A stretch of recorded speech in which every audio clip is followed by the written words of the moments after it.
The bottle didn't shatter on the floor. It shattered against the side of Hannah Whitlock's head, and in the half-second before the diner's fluorescent lights smeared into white, the only thought that surfaced in her mind was that she still had 4 tables left to close. 27 years old, 2 jobs, $11 in her checking account, and now 11 stitches arcing under her hairline. That was the arithmetic of her life, and it had never once added up in her favor. So she did what she'd always done when the ground gave out beneath her. She reached for her brother. She pressed his name with a hand that wouldn't stop shaking, and she waited for Caleb's voice, the one steady thing she'd had since their mother died. The phone rang once, twice. "Caleb," she whispered the moment it connected, the words spilling out before she could stop them. "He took the bottle, and he hit me in the head with it. I heard it break." But the voice that answered wasn't her brother's. It was low, unhurried, carved out of something colder than concrete, the kind of voice this city had learned not to look at directly. Hannah didn't know that name yet.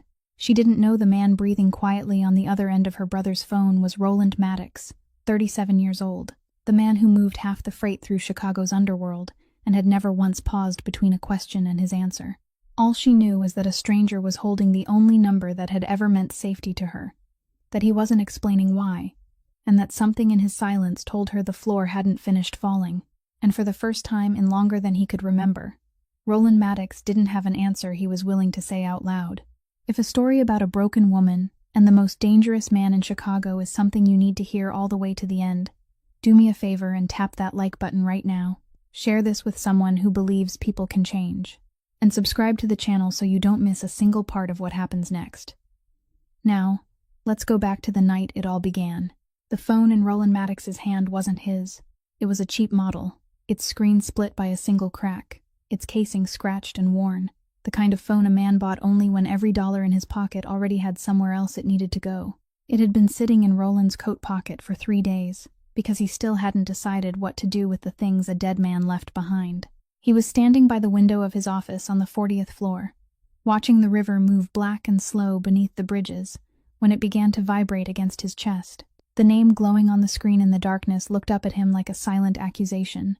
Hannah. He stared at it for a long while, then answered, because picking up a ringing phone was a reflex older than thought, and because some part of him wanted to know who would call a man who could no longer answer. Now there was a woman crying in his ear, telling him about a bottle and a sound she couldn't erase from her mind. And Roland Maddox, a man who had buried business partners without losing his appetite, found himself unsure what to do with the trembling shape inside her voice. He didn't tell her who he was. He didn't tell her anything at all. He let the silence stretch in the exact way he had always let silence do most of his work for him. And he listened as her breathing changed on the other end of the line. Quick, shallow, and broken. The breathing of someone trying to hold herself together with both hands. "Caleb?" she called again, smaller this time. "Say something. Please." "He can't come to the phone right now." The sentence came out flat, truthful, and useless all at once, and Roland heard her stop breathing. "Where are you? Who are you?" Her voice cracked right down the middle. "Why do you have my brother's phone? Where is he? Where is Caleb? Which hospital?" No, you have to tell me." A sound caught in her throat, half sob, half fury. "I called my brother. I want my brother." "Who are you?" Roland closed his eyes.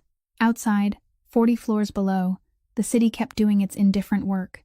Tens of thousands of lit windows belonging to people whose worst night was still smaller than hers tonight. He could hang up. That would be the clean move, the wise move, the move that kept a stranger's pain from becoming his business. He had built an entire life on knowing exactly where the door was, and stepping through it before anyone could open their mouth and ask him to stay. He didn't hang up. "Listen to me," he said, and there was something in that register that made her go still, the way people always went still around him without understanding why. "You're hurt. I can hear that. Right now, that's the only thing that matters. Tell me which hospital. I'll come there, and then we'll talk about your brother. Not before.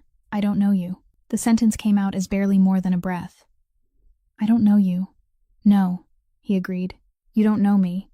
A silence fell. He could hear an announcement over the speakers behind her, a name being called, the particular kind of hush that belonged to a waiting room in the middle of the night. When she spoke again, her voice had thinned into the obedient softness of people too tired to keep fighting, and that, more than the crying, told him just how bad things were. "Mercy, General. she said. West side of the city. Emergency entrance. Don't leave. Don't sign anything. Don't go anywhere with anyone. He was already moving, already reaching for the coat hanging over the back of his chair. I'm coming to you. He ended the call before she could ask his name again.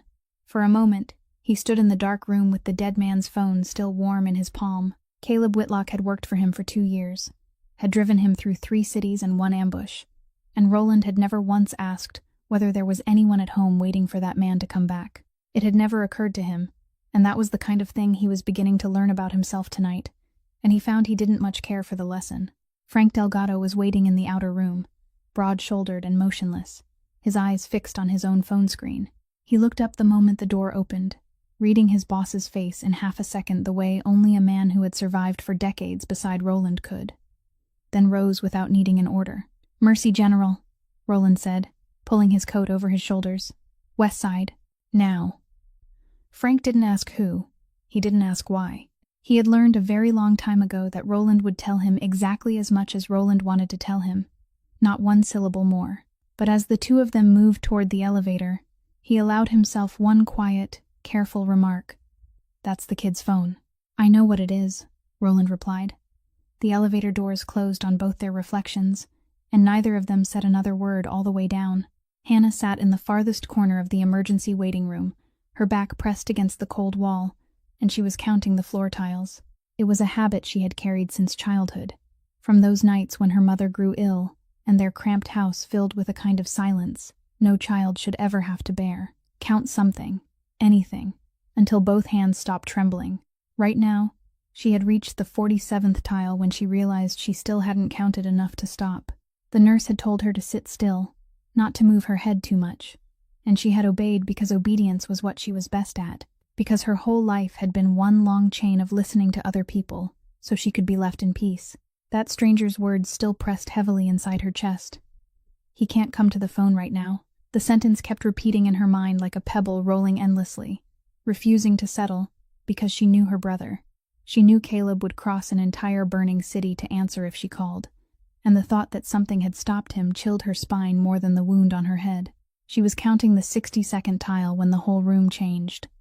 She didn't hear him arrive. She felt it.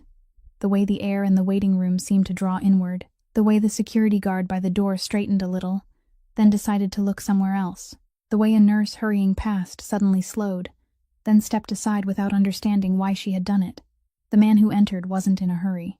He wore an expensive dark coat in that quiet way people only recognized once they had served men who dressed like that. The cut precise, not one unnecessary wrinkle, and he moved through the room thick with antiseptic and fear, as though the place belonged to him and everyone else was merely borrowing space. Hannah looked up, and she knew at once that he was the voice from the phone before he even opened his mouth, because the stillness coming off him was exactly like the silence that had pressed down on her through the line, a stillness that wasn't peaceful at all, but more like the surface of water before a storm. He stopped a few steps from her and looked down at her, curled in her diner uniform that still carried the smell of coffee and grease, and in that moment the distance between them appeared with cruel clarity. Her, with $11 in her account and shoes worn thin at the soles. Him, with an entire city that knew to lower its head when he passed. "You're Hannah," he said. Not as a question. She nodded, then regretted it when the pain stabbed behind her eyes. "Where is my brother?" she said, and though she was so exhausted she could barely sit upright, there was still a wire of steel pulled tight beneath her voice. "You have his phone. You know him. Where is he?" Roland didn't answer right away. He pulled a plastic chair closer, sat down across from her, and the movement narrowed the power between them with such calculated precision that she immediately grew wary, because she had lived long enough to know that when a man with power chose to lower himself to someone's eye level, it was usually because he wanted to take something. "I knew Caleb," he said, choosing each word as though choosing each step across thin ice. "He worked for me. 2 years. Doing what?" A hesitation passed, so slight it almost wasn't there. But Hannah made money listening to people for tips, and she recognized hesitation. "Driving," he said, along with a few other things. "Other things," she repeated, and this time she was the one who let the silence hang between them. "What kind of man are you that this whole room is afraid to look at you, Mr. Maddox?" He didn't seem surprised that she had guessed his last name. He only tilted his head slightly, as if acknowledging a well-played move. "You're smarter than you look," he said. Don't talk to me like that." Her eyes suddenly filled with water, not from fear but from something worse, a premonition rising from the bottom of her stomach. "You came all the way here in the middle of the night, a man like you, because of the phone of a waitress's brother. You don't do that just to tell me he drove for you." She swallowed hard. "What are you hiding from me?" Roland looked at her for a long time, and for the first time since he had entered, something shifted in that stone-carved face. A crack so small she almost wasn't sure she had truly seen it. "You need to get stitched first," he said, standing and buttoning his coat again, raising the wall between them back into place. "Then I'll tell you everything you need to know. I'm not lying to you, Hannah, but some things shouldn't be said in a place full of strangers." And Hannah, though every instinct in her was screaming for answers right then and there, found herself nodding, because she was too tired, because the floor was still there to count, and because somewhere deep inside her, she had begun to fear the very answer she was demanding. They took her into a small room behind the emergency department to finish stitching her up, and Roland waited outside in the hallway, leaning against a faded blue wall with both hands tucked into the pockets of his coat, so still that a passing nurse had to glance at him twice to make sure he was real. When Hannah came out, her head neatly bandaged, her face bloodless beneath the lights, he pushed himself away from the wall and nodded toward a door at the end of the hall, a small waiting room for relatives that stood empty, and she followed him inside, because she didn't have the strength left to do anything except follow. He closed the door behind them. The room held only 2 chairs and a low table, with a box of tissues already more than half gone, the kind of object people placed only in spaces long accustomed to tears. Hannah didn't sit down. She stood there with her back straight, her hands clenched tightly together in front of her stomach, and she looked at him with the eyes of someone who had already guessed but was still begging to be wrong. "Say it," she said. Roland had killed men. He had given orders that made people vanish from the earth, had sat across from lifelong enemies without blinking, had learned how to say difficult things in a voice so flat that the calm itself became a weapon. And yet now, in front of this small, disheveled woman with $11 in her account, he felt his throat tighten in a way utterly unfamiliar to him. "Caleb is gone," he said. 3 days ago. For one long moment, Hannah didn't move. Not a single muscle in her face changed, as though the words had been spoken in a language she had never learned. And Roland had witnessed enough reactions to death to know that this kind of stillness was more frightening than a scream. Then she shook her head, a small shake, almost polite. "No," she said. "No, you're wrong. I just texted him. Tuesday. He said he'd come by. He said he'd bring me some money because I was short on rent," he said. Her voice began to rise, not louder but faster, the words crowding over one another as though, if she said enough of them, the truth would have to step back. "He can't be gone. He's the only one I have left. The only one. You don't understand. He's all that's left of my family. You can't stand there and tell me that." And then it hit her, not slowly, but all at once, like a dam breaking. She folded forward, one hand clamped over her mouth, and the sound that escaped her wasn't like ordinary crying. It was like something being torn from the very bottom of her chest, low, naked, uncontrollable. Her knees gave way, and she didn't try to keep herself standing. She only slid down beside the chair she had refused to sit in and sank onto the floor, her shoulders shaking in waves. This was the woman who hadn't cried when a bottle shattered over her head, who had answered the nurse's questions in an even voice, who had counted floor tiles to keep her hands from trembling, and now she was breaking apart on the hospital floor because the only name that had ever meant safety to her was gone. Roland stood still.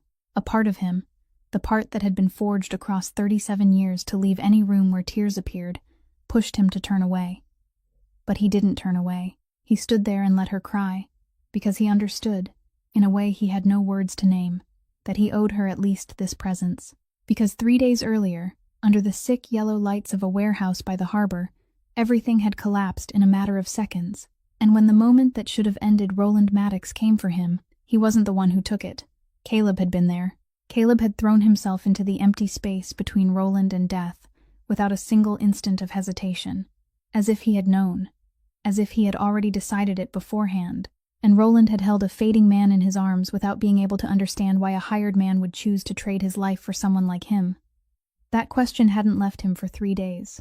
It was a debt with no number, no deadline, no possible way to repay it, and now it was sitting on the floor in front of him, sobbing, wearing the face of a woman who had just lost everything. He bent down, not touching her, only lowering himself to her level for the second time that night. And when he spoke, his voice was still flat, still cold, but slower, as though every word had to pass through some painful place before it could get out. "I'm here," he said. "You don't have to stand up right now. But when you're ready, there are things you need to know about your brother, and I'm the only one left to tell you." It took Hannah a long while to get up from the floor, and when she was finally sitting in the chair, both hands wrapped around a cup of water the nurse had brought in but she hadn't drunk, Roland pulled the remaining chair closer, sat down, and asked her in a calm voice what had happened to her head.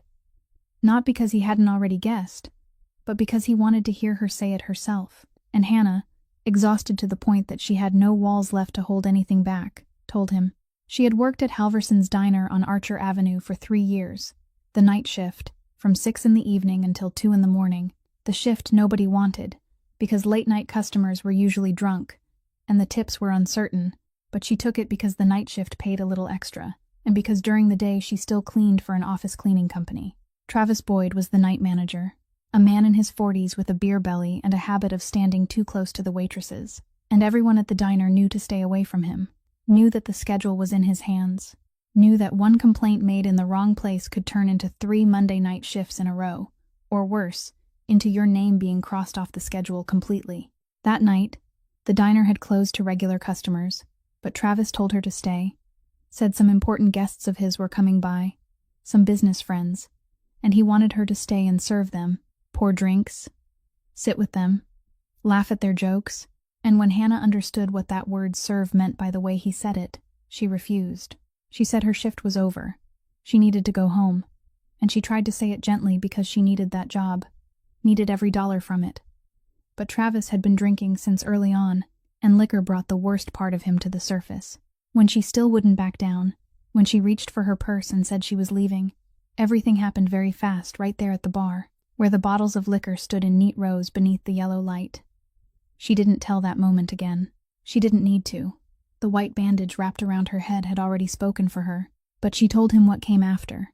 The part where she staggered out of the diner with one side of her face wet and hot, while the 2 other employees on the night shift stood frozen behind the counter, and no one dared to move, and one of them, a boy of only 20 who was carrying student loans, couldn't bring himself to look her in the eye. "Travis has connections," Hannah said, her voice dry now after all the crying. "He knows people nobody wants to get tangled up with, and everyone who works there knows that." So when she said she was going to call the police, that same boy was the one who whispered to her not to, that doing it would only cost her more, that no one would testify because no one could afford to trade away their job, and that was why she hadn't called the police. That was why she had sat alone in the emergency room, counting floor tiles and pressing the only name she trusted. Roland listened to all of it, not interrupting once, his face revealing nothing beyond absolute attention. But beneath that mask, something had been set into its proper place, with the familiar cold precision of a gun being loaded in the dark. When she finished, he stood, stepped out into the hallway, and Frank Delgado peeled himself away from the wall where he had been waiting the entire time. "Travis Boyd," Roland said, his voice so low it was just enough for the 2 of them to hear. "Night manager at Halverson's on Archer. Find out about him. Everything. Who he knows, who he owes, who he fears, who he does business with." Frank gave one nod, and didn't ask what it was for, because he had worked for Roland long enough to understand what that voice meant. The voice his boss used only when a name had just been moved from the column of strangers into another column, the kind of column no one wanted their name placed in. Roland stood there in the hospital hallway for a moment, looking through the narrow crack of the door into the small room where Hannah sat holding the cup of water she hadn't drunk, and the instinct that had guided his whole life, the instinct to handle every problem with power and fear, was running smoothly through his blood as it always had. He didn't know yet that this very instinct, in only a few days, would collide with something it had never encountered before. When Hannah was finally discharged at nearly 4 o'clock in the morning, she was taken to the billing counter with that familiar stack of papers every poor person in America feared. The emergency room bill with numbers so long they almost stopped meaning anything, and she was standing there calculating which meals she would have to skip, which rent payment she would have to delay, how many extra shifts she would have to work to pay it off, when the woman behind the counter looked up in confusion and said the entire cost had already been paid in full, In cash, by a man who had left no name. Hannah didn't need to ask to know who it was. She found Roland waiting near the exit, and anger rose inside her so suddenly it left her dizzy. An anger that had probably been smoldering all night beneath the pain and grief, and had now found somewhere to escape.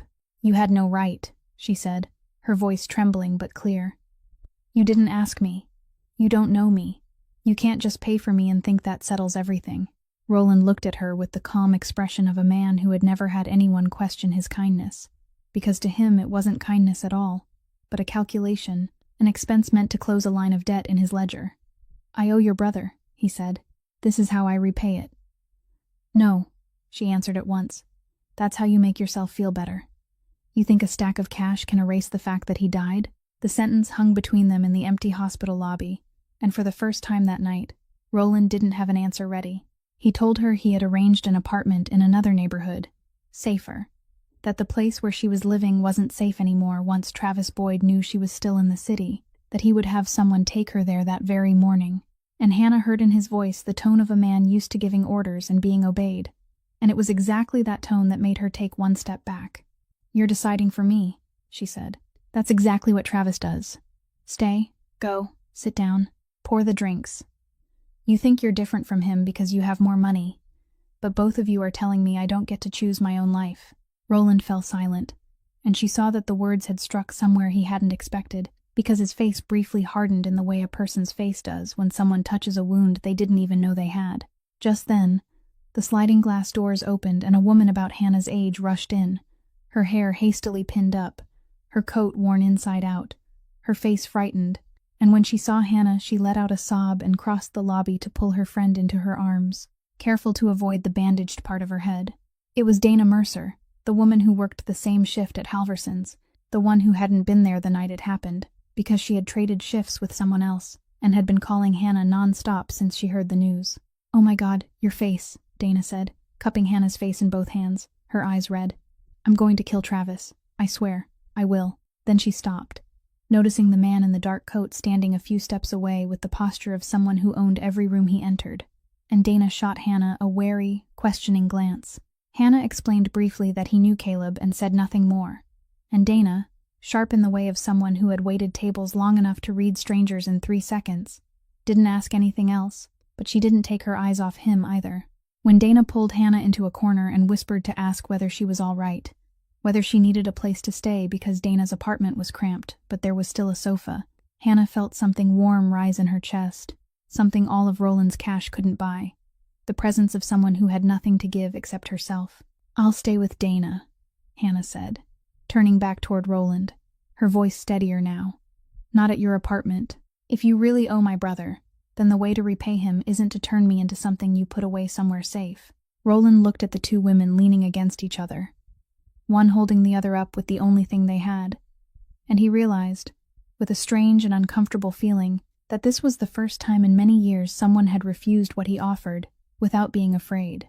2 days later, Roland came to Dana's cramped apartment in Bridgeport, where Hannah was sleeping on the sofa and living on cold coffee and broken stretches of sleep, and he didn't call ahead. He simply appeared at the door with a small box in his hand, one he had personally retrieved from the precinct before the police could bury the file, the kind of box used to return a dead man's belongings, and Hannah knew what was inside before he could say a word. Dana was working the afternoon shift, so there were only the two of them in the small room flooded with late daylight, and Hannah sat down on the edge of the sofa, with the box resting on her lap, but didn't open it, because she wasn't ready to see her brother's cheap watch, his key ring, his thin wallet. "He told me he worked security," Hannah said, her eyes fixed on the box. "For a security company. Night shifts at warehouses. I believed him. For 2 years, I believed him." Roland stood leaning against the doorframe. He didn't sit down, and he let the silence stretch before saying that it hadn't been entirely a lie, that Caleb had indeed guarded warehouses. Only those warehouses belonged to him, and the things inside them weren't always legal. "Why?" Hannah looked up. "Why would he work for someone like you? He was the kindest man I ever knew." Roland looked at her for a while, as though weighing how much truth she could bear in one day. Then he said evenly that Caleb had come to him 3 years earlier, with a debt he couldn't possibly pay. A medical debt. Hannah went still. She knew about the illness. Of course she knew. She had once dropped out of nursing school halfway through to care for him during the worst months, had once sat beside a hospital bed counting the rhythm of a breathing machine, but she had thought it was over, had thought insurance had covered most of it, had thought her brother had recovered, and everything had returned to normal.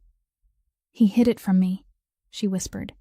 "He hid from me that the bills were still there. More than $80,000, Roland said, with interest piling up. The collection companies had started calling. "He didn't want you to know because you had already left school for him once, and he would rather work for a man like me than let you sacrifice anything more." The words landed between them like a stone, and Hannah felt two things rise inside her at once. A fierce anger that her brother had carried all of it alone, without giving her the chance to share it, and a pain so deep it twisted through her gut when she understood that every dollar he had pressed into her hand over the last 3 years, every time he had helped her with rent, every time he had told her not to worry, that he had it covered, all of it had been bought by him, standing guard in the dark over things that could kill him, and in the end had killed him after all. "You let him do that," she said, and this time her voice didn't tremble. It was sharp as broken glass. "You knew how desperate a person had to be to come to you, and you used that. You didn't lend him money the way a decent man would have. You made him pay in blood." Roland didn't deny it. That was what made her falter, because he didn't defend himself, didn't say Caleb had chosen it, didn't say it had been a fair arrangement. He only looked at her and said yes. That was how his world worked. That he saw a man who needed something he had, and he named a price, and the price was always the person himself. "Did you know his name?" Hannah asked, and the question made him stop short. "I mean really know it. In the 2 years he worked for you, did you ever know what he liked to eat? What he was afraid of? That he had a younger sister waiting tables who dreamed of finishing nursing school? Or was he just a name in a column to you? A debt being collected?" Roland opened his mouth, then closed it again, and his silence was a more brutal answer than anything he could have said. "You're the richest, most powerful man I've ever met," Hannah said softly, hugging the box of belongings to her chest. "And you're the poorest, because you had him beside you for 2 years, and you never truly saw him once." Roland didn't answer. He stood there in the small room as it slowly darkened, and for the first time since he could remember, someone had just given the thing he had always been its true name, and he had no way to deny it. 4 days later, Hannah heard from a former co-worker that Travis Boyd had been abruptly let go from Halverson's, without any official explanation, and that someone had seen him leave the diner with a bloodless face after 2 strange men had spent an entire evening waiting for him in the parking lot. By afternoon, Roland appeared in Bridgeport with the bearing of a man bringing good news and expecting it to be received that way. "He's lost his job," he said, standing in the middle of the small room. "He understands that if he comes near you one more time, he'll lose more than a job." He said it calmly, almost with relief, as though setting a gift on the table and stepping back to wait for her reaction.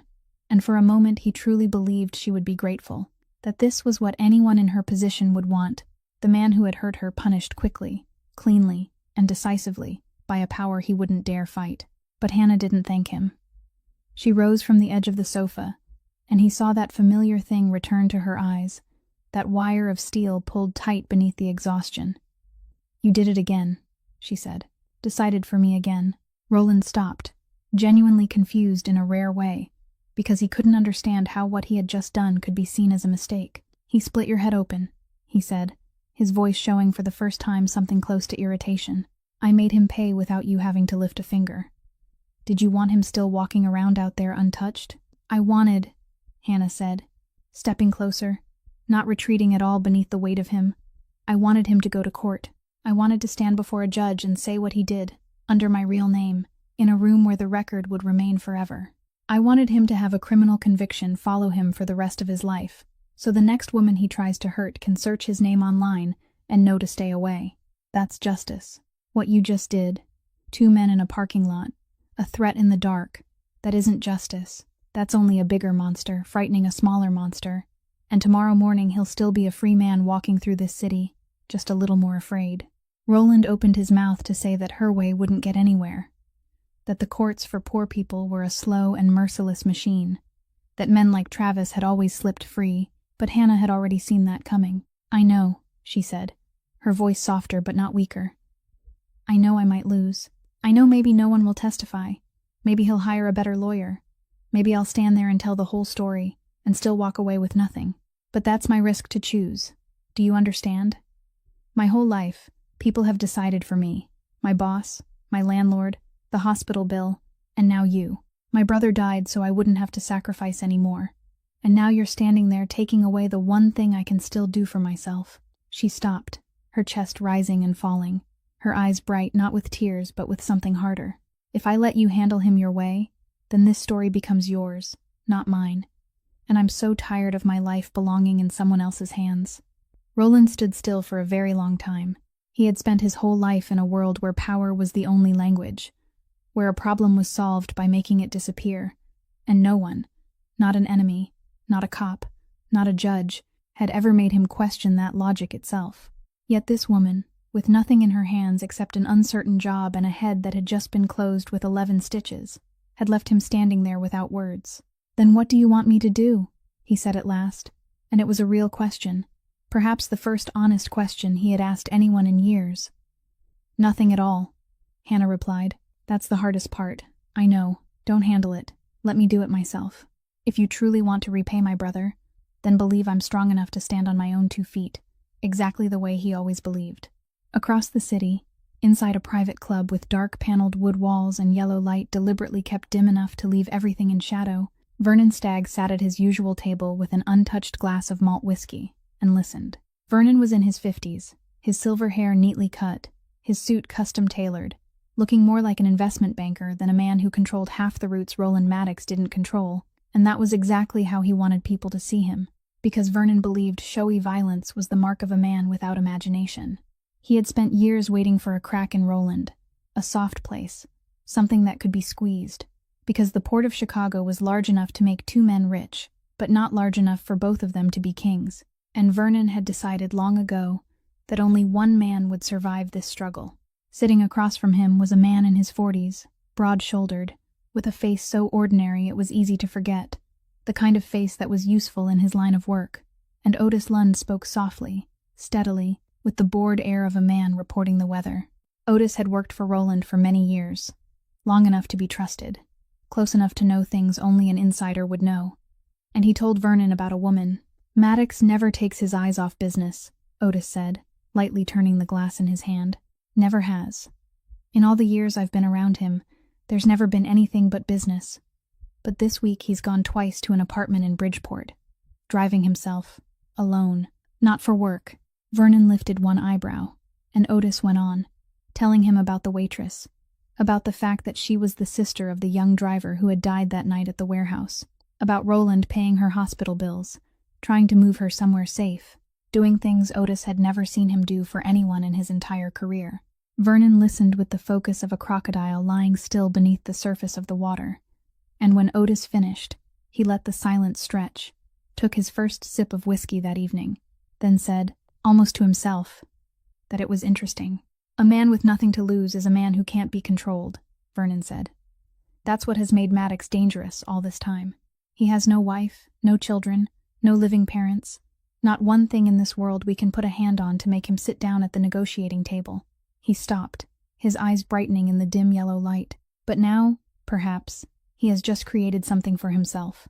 Otis said nothing, only gave one very slight nod, and if in that moment a flicker of hesitation crossed his empty face, no one saw it, because the room was too dark, and Vernon was too absorbed in the vision forming inside his own mind.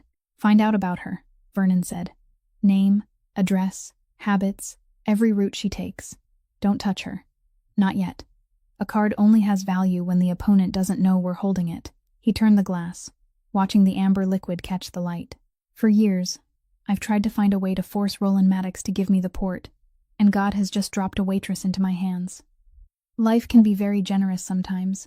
Otis left the club a few minutes later, stepping out onto the rain-wet street, where the streetlights spilled down into the puddles in blurred yellow halos, and he stood there longer than necessary, lighting a cigarette with a hand that didn't tremble, watching traffic drift past, wearing the hollow expression of a man who had gone too far down a road to turn back. Whether or not some buried part of him knew that the name he had just sold to Vernon Stagg would bring consequences even he couldn't yet fully imagine, and that the woman in Bridgeport, the woman who had only just demanded back the right to decide her own life, had now become a piece on a board she didn't even know existed. On the advice of a hospital social worker, Hannah began seeing Dr. Ruth Abernathy once a week, a psychologist who worked for a nonprofit program supporting victims of violence, a woman in her 50s, with gray hair tied neatly back, and a small office whose window looked out over an old oak tree. During the first few sessions, Hannah mostly just sat there, counting the patterns in the rug, because she wasn't used to anyone asking how she felt and truly wanting to hear the answer. Dr. Abernathy didn't rush. She never lectured, never offered ready-made comfort, only asked short questions and let silence do its work. One afternoon, when Hannah told her about Roland paying the hospital bill, arranging the apartment, and handling Travis without asking her, the doctor asked a question that stayed with Hannah for many days afterward. "There's a difference," Dr. Abernathy said, "between being saved by someone and standing back up on your own. When someone saves you, you owe them, and what happened to you still belongs to them, decided by them. But when you stand up by yourself, even if it's slower, even if it hurts more, what you take back can't be taken away from you again. The question isn't which way is faster. The question is who you want this story to belong to later." Hannah carried those words with her all week, and they came back to her one evening when Roland stopped by, this time carrying nothing with him. No box, no offer, just coming in and sitting down in the chair across from the sofa, as though it had become a habit neither of them was willing to name. He asked her about Caleb, not about the debt or the work, but about who he had been, and Hannah realized this was the first time he had ever asked that way. She stayed quiet for a while, then told him about one winter when she was 9 and Caleb was 14, the first year after their mother died, when their father had left, and the two of them were living with an aunt who was almost never home. That Christmas Eve, there were no presents, no tree, nothing at all. Only a cold apartment and 2 children. "And Caleb," Hannah said, her voice softening in the way it only did when someone touched a memory that had been carefully preserved. Caleb took the old radio from the kitchen, the kind that could only pick up a few stations, and he turned the dial back and forth until he found one playing Christmas music. Then he pulled me into the middle of the living room and started dancing. A 14-year-old boy clumsily waltzing with his 9-year-old sister on an ice-cold floor. And he kept making silly faces until I laughed, because he couldn't stand seeing me sad on Christmas Eve. She stopped, her eyes shimmering, but her lips smiling. He was 14, and he already knew that sometimes the most important thing one person can do for another is simply not let them be sad alone. Roland said nothing. He sat there in the small room and listened, and something was happening inside him that he didn't have the words to describe, because in the 2 years Caleb Whitlock had worked for him, that man had been nothing more to him than a number. A debt being collected, a name in a ledger, and now, suddenly, he was seeing a 14-year-old boy waltzing in a cold apartment so his little sister would stop crying, and the image cut into him in a place he had thought had gone numb long ago. He had looked at hundreds of people as if they were tools, had priced them by what they could do for him, and discarded them when they no longer had value. And for the first time, he wondered how many of them had once been a boy waltzing for someone, how many people he had turned into a number without ever bothering to ask their real name. He said nothing at all, because he wasn't the kind of man who would admit such a thing aloud, and the change in him wasn't a door thrown open, only a very small crack in a very thick wall. But when he left the apartment that night, he sat in his car for a long time before starting the engine, staring into empty space, hearing again and again in his mind the words that sometimes the most important thing a person could do was simply not let someone else be sad alone. And he couldn't remember the last time anyone had done that for him. Roland's visits gradually became more frequent, and they both pretended not to notice. He made one excuse after another, checking whether she needed anything, bringing a few papers related to Caleb that had to be handled, but the truth was that he came because the small apartment in Bridgeport was the only place in his entire world where no one was afraid of him, where a woman looked him straight in the eye and said exactly what she thought. One evening, after Dana had gone to sleep in her room, and only the 2 of them remained at the scratched kitchen table, with 2 cups of coffee, Hannah asked him why he always paid, why every solution of his began and ended with money. And Roland said, a little defensively, that money solved everything, that it was the only language everyone understood. "It doesn't," Hannah said, setting her coffee cup down. "You pay people because that way you never have to really look at them. You gave Caleb money instead of asking what he was afraid of. You paid my hospital bill instead of staying and asking what I needed.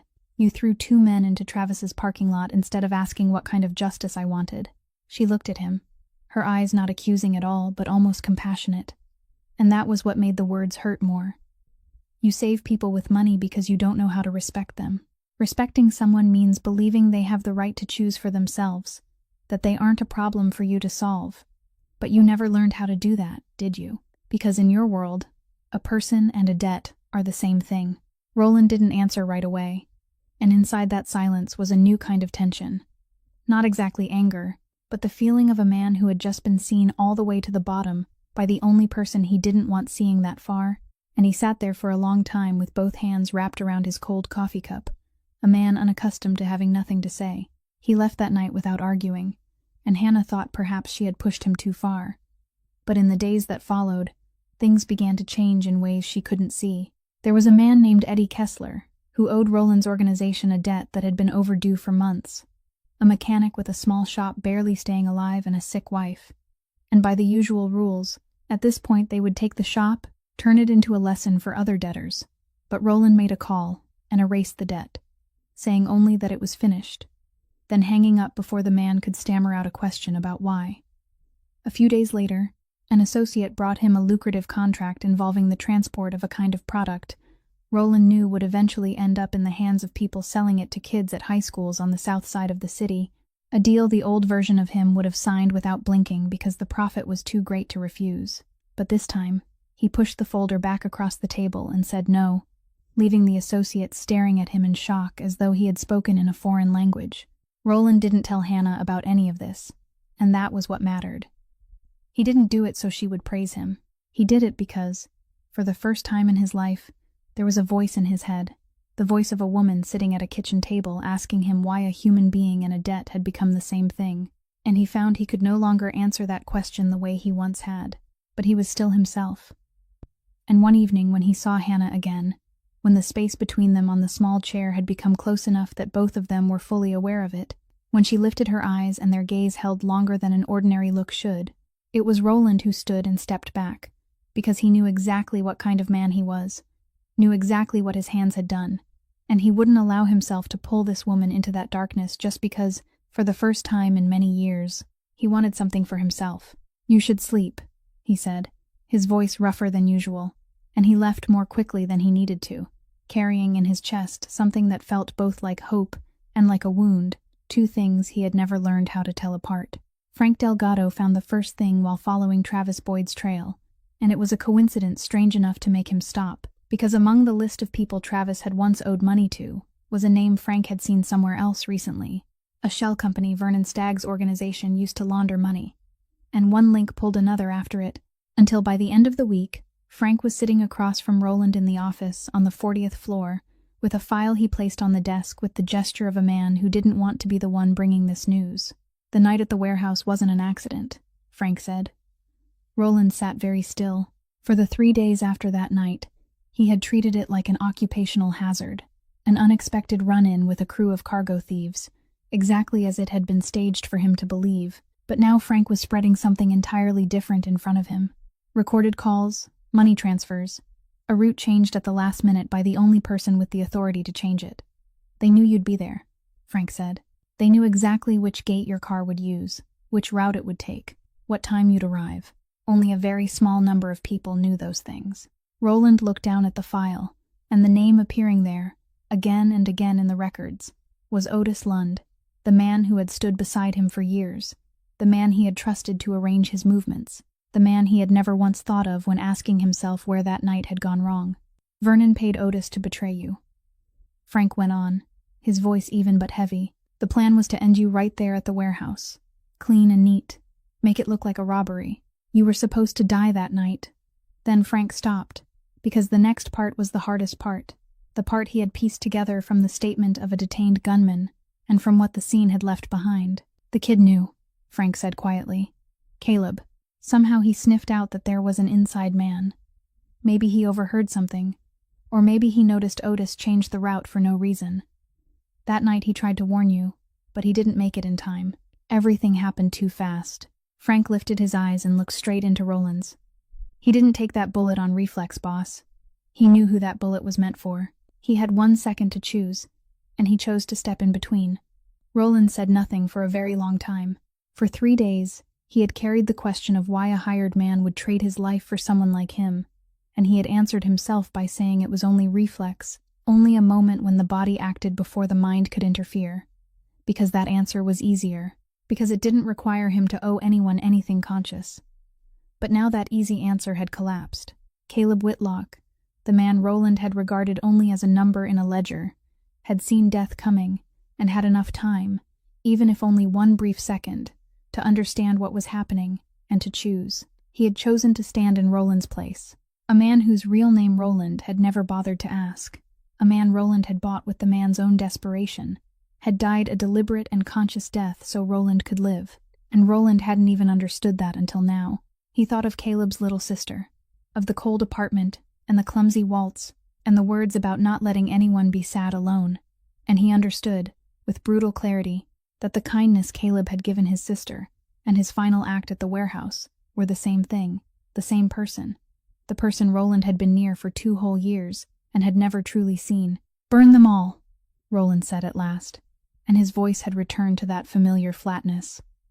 But Frank, who understood him better than anyone, heard beneath it something that had frozen into a resolve as cold as ice. "No," he corrected himself at once. "Don't burn them. Keep everything. Every recording, every number, every name. We're going to need them." And for the first time, Frank realized his boss was thinking of a weapon he had never seen Roland Maddox use before. It happened on an ordinary Thursday morning, when Hannah was walking to the bus stop for her new temporary shift at a laundromat, and a dark-colored car pulled to the curb beside her. 2 men stepped out with such quick, clean precision that anyone passing by would have seen only a young woman being picked up by friends, and before she could scream, the door had closed, and the city was sliding past beyond the dark, tinted glass. She didn't scream. She didn't thrash wildly, because in the very first instant of fear, something older than fear rose inside her, the old habit from childhood: count something, anything, until her mind became clear again. So she began to count.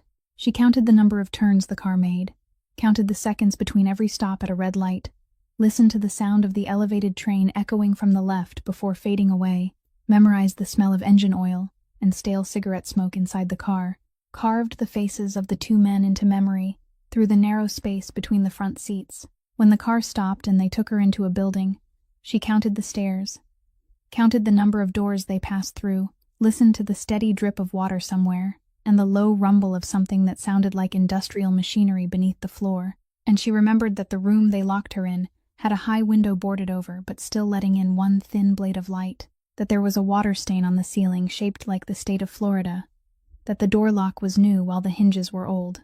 Vernon Stagg came to see her in the afternoon, and he wasn't rough at all, which was what made him more frightening. He pulled a chair over and sat down across from her with the polite manner of a man inviting her to tea, and he explained, almost kindly, that she had nothing to worry about, that she was only something to be exchanged, that as soon as Roland Maddox signed over control of the port, she would be sent home unharmed. "You're a very valuable card, young lady," Vernon said, smiling. "I waited for years for Maddox to have something to lose, and then you appeared." Hannah didn't beg. She looked at him and understood that fear wouldn't save her, but attention might. So instead of pleading, she began to talk, asking small questions in a trembling voice. She deliberately allowed to tremble, because people would say more in front of a frightened, harmless girl, and Vernon, arrogant and fond of hearing himself speak, took the bait.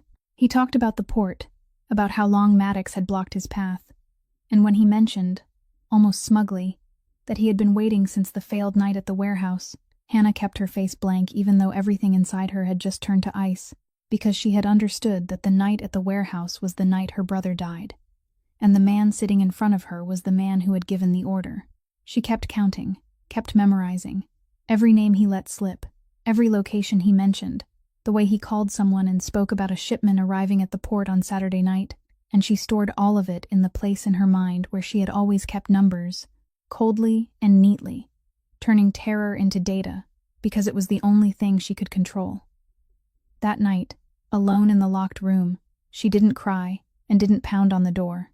She sat with her back against the wall and carefully rearranged everything she had gathered in her memory: the route of the car, the number of stairs, the Florida-shaped stain on the ceiling, the name of the shipment, the time, and she told herself that if she survived this, She wouldn't walk out as a victim someone else had saved.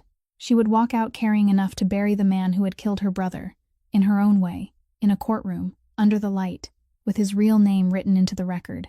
She looked at the dim slit of light on the boarded window, and began counting as it shrank when night fell.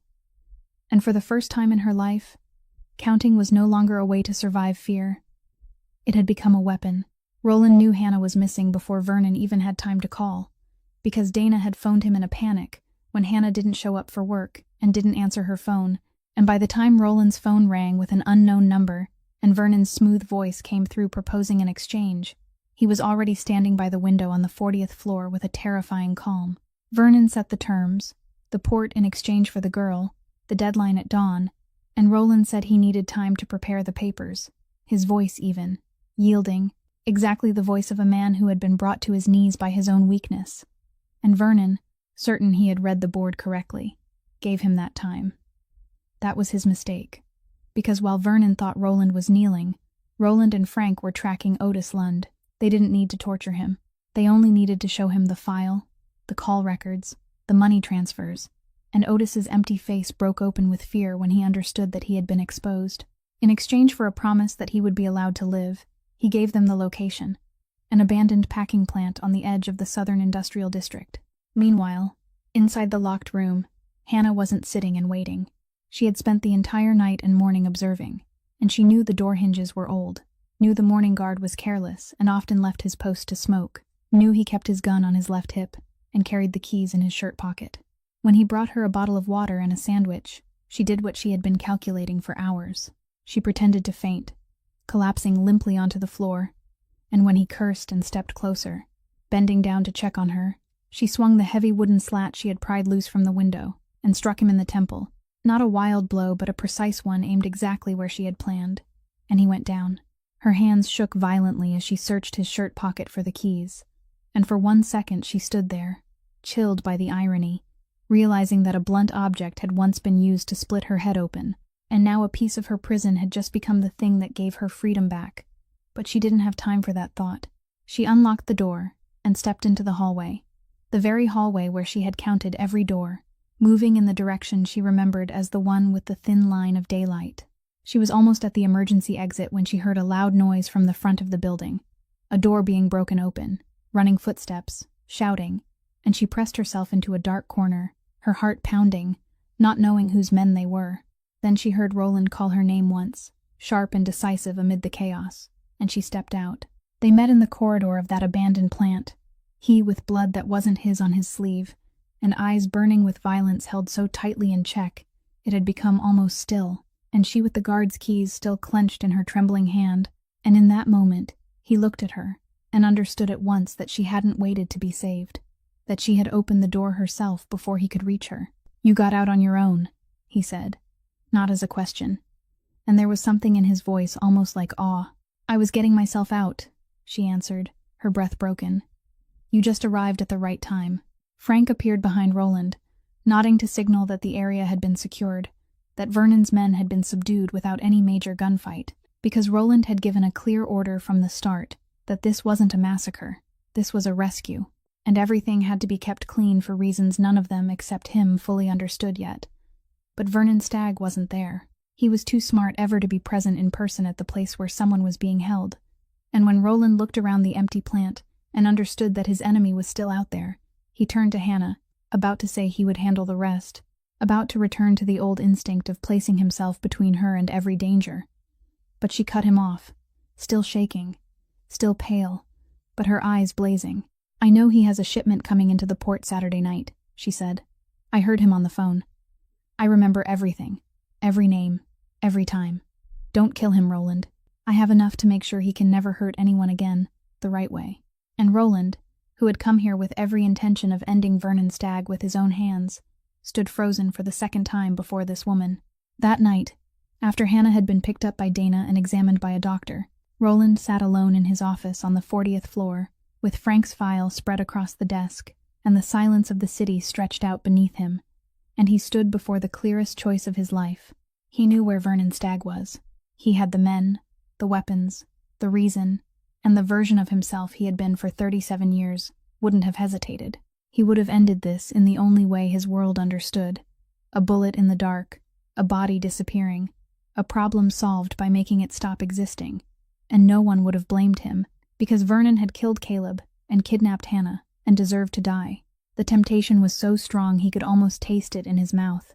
But he kept sitting there, and in his head was Hannah's voice at the kitchen table, asking him why a human being and a debt had become the same thing. It was the image of her standing in the factory hallway, with the key clenched in her hand, telling him not to kill him, that she had enough to do it the right way. And he understood that if he killed Vernon, Caleb's death would belong forever to the underworld, would be only one more body in a war between two monsters. But if he did it Hannah's way, then for the first time in his life, he would let real justice happen in the light, and that would be something worthy of the man who had died so he could live. He called Frank in. He didn't say much. He only pushed the file across the desk, combining the evidence of the warehouse ambush with everything Hannah had remembered about the Saturday night shipment, and he said all of it would be delivered to the right person, a federal prosecutor he knew couldn't be bought, through a channel that couldn't be traced back to him. Frank looked at him for a long while, because he understood exactly what this would cost. That bringing Vernon into the light meant opening a door that would let that same light fall on Roland's own organization, that using the port as evidence against Vernon meant Roland would have to let go of the very routes at the port he had bled to win, that this wasn't a victory but a calculated withdrawal from much of the power he had once held. "You understand what you're going to lose," Frank said quietly. "I understand," Roland replied. "That's why it has value." A few days later, when everything had been set in motion and the slow gears of the law had begun to turn, Roland came to Bridgeport for the last time as the man he used to be. He brought Caleb's phone with him, the cracked screen phone he had kept in his coat pocket for weeks, and he placed it in Hannah's hand. "I should have given you this a long time ago," he said. Hannah took it, her fingers lightly brushing over the cracked screen, and Roland, who had never told anyone this before, told her about Caleb's final seconds. He said Caleb hadn't panicked, that in the moment he lay on the warehouse floor, he had gripped Roland's sleeve and managed to say a few words, and Roland hadn't understood them until now. "He told me to tell Hannah that she could have done everything on her own," Roland said, his voice hoarse in a way Hannah had never heard before. "At the time, I thought he was delirious. I didn't understand, but I understand now. He wasn't worried that you wouldn't survive without him. He was worried you would never know you were strong enough not to need anyone at all." Tears ran down Hannah's face, but she didn't collapse the way she had that night at the hospital. She stood straight and let them fall, holding her brother's phone against her chest. And the circle that had begun with one desperate call to a dead man's number had finally closed. Not with revenge, but with truth, and with a final message that had at last made its way back to the person it had always belonged to. 4 months passed, and justice came not with the speed of a bullet, but with the slow, weary, stubborn rhythm of the gears of the law, exactly as Roland had warned, and exactly as Hannah had chosen, even knowing it from the start. She went to the police station one morning and filed a complaint against Travis Boyd, telling the whole story under her real name, in a room with a recorder and a file that would exist forever, exactly as she had said she wanted that night in Dana's apartment. At first, it was only her word against his.